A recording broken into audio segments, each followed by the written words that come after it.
Bismillahirrahmanirrahim. Nahvu fani 9-dars. Tobelar. Bu darsda tobelarda o'tamiz.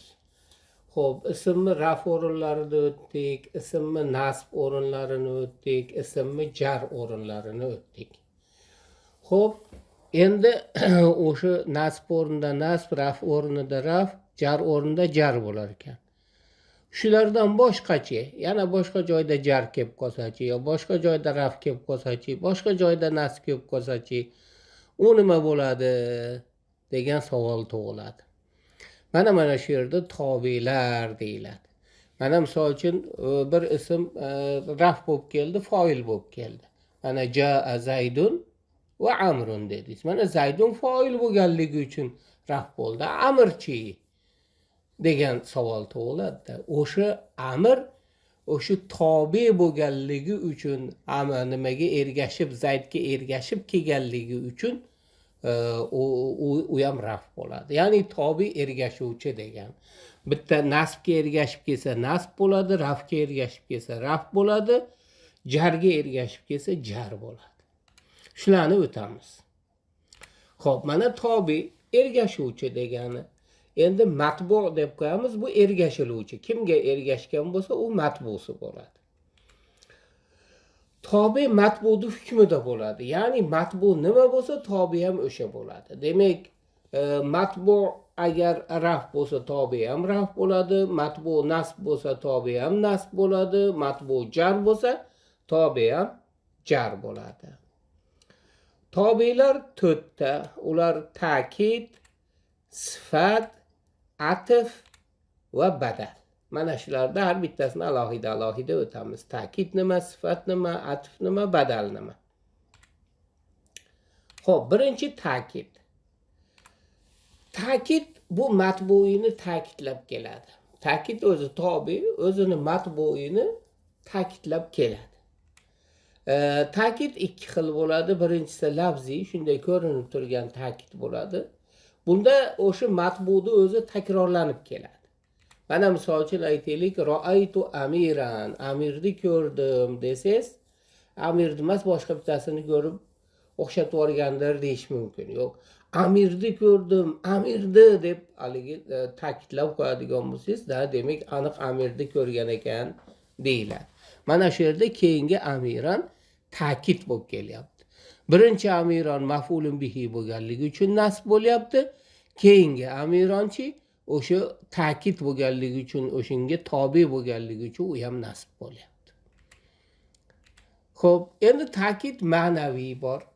Bu lafziy, lafzda ko'rinmaydi, ma'naviy bo'ladi. Bunda ta'kid kalimalari ishlatiladi. Ta'kid kalimalari qaysilar endi? Mana kullun hammasi, jami'un ham hammasi degani, kila har ikkalasi, kilta ham har ikkalasi degani, nafsun o'zi degani, aynun ham o'zi degani, ommatun ommasi, yoppasiga degandek-da, hammasi degani u ham. Mana misol uchun aytaylik, ra'aytu amiran nafsahu, amirni ko'rdim desangiz, amirni emas, bittasini ko'rib amirga o'xshatib yuborgandir desa, nafsahu, aynan o'zini ko'rdim deganda, mana shu yerda nafsahu nasb bo'lyapti. Nimaga? Chunki amiranga tobe bo'lganligi uchun ta'kid bo'lib kelyapti. Nafsahu o'zi muzofi ilayh, hu zamir amiranga qaytadi. Xo'p, ikkinchisi bu sifat. Sifat nima? Sifat bu matbuning belgisini bildirib keladi. Mana misol uchun belgisi qanaqa, nimaligida endi sifatini bildirib keladi-da.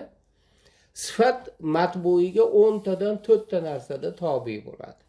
10 ta narsa degani o'sha birinchi mana mufrat, tasniya, jam 3 ta, muzakkar, muannaslik, u 3 taga 2 ta 5 ta, ma'rifa, nakralik, mana bu 5 taga 7 ta bo'ldi va raf, nasb, jarlikda bu 10 ta bo'ldi. Shu 10 tadan 4 tada nima qiladi? Tobe bo'lib keladi. Unisi mufrat bo'lsa, bunisi ham mufrat, unisi muzakkar bo'lsa, bunisi ham muzakkar degandek. Mana misol uchun katabtu bil qalamil jamili, chiroyli qalam bilan yozdik. Mana katabtu fe'l, tu foili, bil qalami jar majrur mutaallaqi katabtuga bo'ladi. Qalami majrur bo'ldi, Jamili ham majrur bo'ldi. Nima uchun? Bittasi harfi jardan keyin kelganligi uchun qalami, Jamilichi unga tobe bo'lganligi uchun, o'shani sifati bo'lib kelganligi uchun jar bo'lyapti. Mana 10 tadan 4 ta narsada tobe bo'lyapti. Mana birinchi mufratmi, tasniyami, jammi? Ikkalasi ham mufrat. Muzakkarmi, muannasmi? Ikkalasi ham muzakkar. Ma'rifami, nakrami? Ikkalasi ham ma'rifa. Rafmi, nasbmi, jarmi? Ikkalasi ham jar. Mana 4 ta, shu 10 tadan 4 tada tobe bo'lib kelyapti. Keyingisi atf. Atf bu o'zbek tilidagi uyushib bo'laklariga o'xshab keladi. Uyushib kelgan so'zlarga o'xshaydi. Ma'tuf degani o'sha atf qilingan narsani aytadi, bu tobe bo'ladi. Endi matbusi buni ma'tufun alayh, unga atf qilingan deyiladi-da. Unga atf qilingan. Atf so'zi ishlatiladi. Biz endi o'zbek tilida ham shu atf so'zini ishlatamiz. Ya'ni o'shunga uyushtirilgan deganida o'zi. Mana misol uchun harf otfi bor, bu atf qiluvchi harflar. O'zbek tilida ham bitta vergul bilan ketaveradi, arab tilida ham gohida ketaveradi-yu, lekin ko'proq arab tilida o'sha harf otfalar ishlatiladi. Atf qiluvchi harflar deyiladi. Demak, atf qiluvchi harflardan keyin kelgan kalima ma'tuf bo'ladi. O'sha atf qiluvchi harf kelish kerak, undan keyin kelsa, qaysi so'z kelsa u ma'tuf bo'ladi. Bu harflar, atf qiladigan harflar, bular va bo'lishi mumkin, fa bo'ladi, summa bo'ladi, lakin, av, am, hatta, bal, la, laysa hatto. Laysa mana af'ol noqisa bo'lishi mumkin, la nohiya bo'lishi mumkin, lekin bu yerda harf otf bo'lib kelyapti. Demak, atf qiluvchi bo'lishi, harf bo'lib kelishi ham mumkin ekan. Mana misol uchun ja'a faridun va mahmudun. Mana farid va mahmud keldi. Mana ja'a fe'l, faridun uni fa'ili. Faridun fa'il bo'lganligi uchun raf bo'lyapti. Mahmudunchi, mahmudun o'sha faridga tobe bo'lganligi uchun u ham raf bo'lyapti. Faridun fa'ili bo'lgandan keyin vovda harf otfa deymiz. Mahmudun ma'tuf deymiz. Ma'tufun alayhi faridun bo'ladi. Tushunarli bo'ldimi? Keyingisi badal. Badalchi. Badal ham tobe bo'ladi, uni matbusini mubdalun minhu deyiladi. Ya'ni undan badalda, undan badal qilinyapti. Badal 4 xil bo'ladi. Badali kul, badali ba'z, badali ihtimol, badali g'alat. Endi ular har bittasini ko'rib chiqamiz. Badali kul nima? Badali kulda badal matbuda aynan o'zi bo'ladi. Badal mubdalun minhu ikkalasi bitta narsa bo'ladi. Mana misol uchun ja'a faridun akhuka, akang farid keldi. Mana shu yerda ja'a fe'l, faridun fa'ili, akhuka undan badal. Farid ham o'sha bitta odam, akang degani ham o'sha bitta odam. Ikkalasi bitta. Faridun mubdalun minhu, akhuka badal. Ikkalasi ham bitta odam.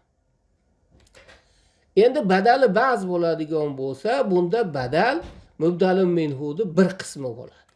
Mana misol uchun zarabtu farida ra'sahu, faridni boshiga urdim. Zarabtu fe'l, tu fa'ili, farida maf'ulun bihi, ra'sahu mana shu yerda badal bo'ladi. Bu endi mubdalun minhu'ni bir qismi. Ya'ni bosh faridni bir qismi bo'lyapti-da. Badal ihtimol, bunda o'sha badal mubdalun minhuga aloqador bir narsa bo'ladi. Mana masalan, akhaztu faridan ilmahu desiz, fariddan ilmini oldim desiz, akhaztu fe'l, tu fa'ili, faridan maf'ulun bihi, ilmahu shu yerda badal bo'lyapti. Bu endi nimaga mubdalun minhuga aloqador narsa? Bu ilm o'sha faridga aloqador narsa-da, faridning ilmida. To'rtinchisi badali g'alat. Bunda o'sha bir badalda aytib yorasizda, mubdalun minhuda aytasizda, orqasidan bir haqiqiy nimasini aytasiz. U ikkovi umuman boshqa bir narsa bo'ladi. Mana misol uchun siz faridni kutib o'tiruvdingiz, eshik tirq etdi. Shunda ja'a faridun dedi, farid keldi dedingiz. Orqasida eshikni ochsangiz, u farid emas ekan, eshik qitirab yurgan ekan. Ha deb himarun deysiz mana. Farid keldi, eshak deysiz. Mana shu yerda badali g'alati, ya'ni adashib ketyapsiz-da. Bu Farid emas, u eshak kelgan ekanda u yerda. Buni nomida badali g'alati, o'sha adashilgan badal deyiladi, xato qilingan. Tushunarli bo'ldi. Bugungi darsimiz shu tobelar bo'ldi. Yetadi. Xo'p, salomat bo'linglar.